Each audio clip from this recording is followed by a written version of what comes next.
Hey, good morning, Fanner. Welcome to today's devotional for Friday, May 29th. A couple of, business items for you real quick. Number one, this will be the last of the devotionals. We're also, as we move forward from this Corona phase of doing a lot of stuff by video and over FM transmitter.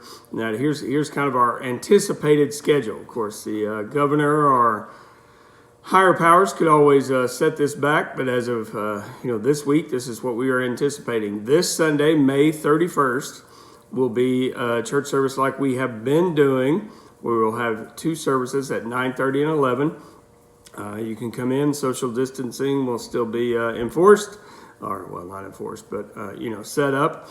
We'll also have it on YouTube Live, as well as FM transmitter out into the parking lot. Then after that, what we anticipate is the next Sunday, which is June 7th, we will go back to the pre-COVID schedule, where we'll have an 8:30 service, 9:45 Sunday school for adults, youth, and children, and then 11 o'clock service. And during 11 o'clock service, we will have little disciples. So that is our anticipated schedule. That doesn't start this Sunday, starts June 7th. This Sunday is still Corona schedule. So as a result of that, we will not be doing any more devotionals. I will not be filming like per se an adult Sunday school class for all adults. I will, however, continue to film the class that I teach. So people who don't feel comfortable coming yet, or maybe who can't make it, that'll be on our website and our YouTube site where you can watch that. But otherwise, you'll be back to your old teachers teaching you in Sunday school. So that being said, quick devotional for today to keep in mind as we move into this next phase. 1 Corinthians 13, Paul says, tells us this famous verse. So now faith, hope, and love abide, these three, but the greatest of these is love. So a little context. Most of you know during this section of Corinthians, Paul is dealing with issues that are happening during the Corinthian church, mostly concerning spiritual gifts, but it really is a bigger question of disorder and discord during worship. And Paul is dealing with these things and telling them here's what proper worship should look like, orderly worship that God expects and requires. In the middle, he drops this little statement about faith, hope, and love. Being there, being present, they're the greatest, and they abide, but the greatest is love. So the context of these is that, look, you guys have all these differences going on in Corinth over spiritual gifting and money and eating meat and all these things. You need to remember that love is the greatest, that you need to look at these people who have different views and different opinions than you, and they are still members of the body of Christ, and you are still to love them.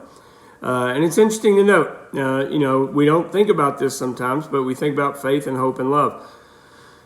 Faith and hope both have expiration dates. Eventually we will pass away, or Jesus will come back and we will go to be with him in heaven, whatever that looks like.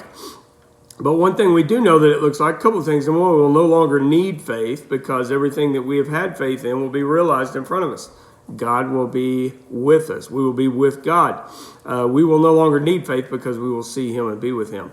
Also, we really won't need hope anymore because everything that we hope for will have come true. And, there will probably be in heavens things that we look forward to doing, but we won't really need hope in the sense that we need it now because there will be nothing bad. There will be no tears. So hope in the sense that we have it now won't be needed. But love will always be there. We will continue to love one another. We will continue to love God and grow in both of those throughout eternity. So we do need faith and we do need hope and we do need love now. Many of us have practiced faith and hope throughout this. We've had faith that God would carry us through. We have hope in God and through God, our government, our officials.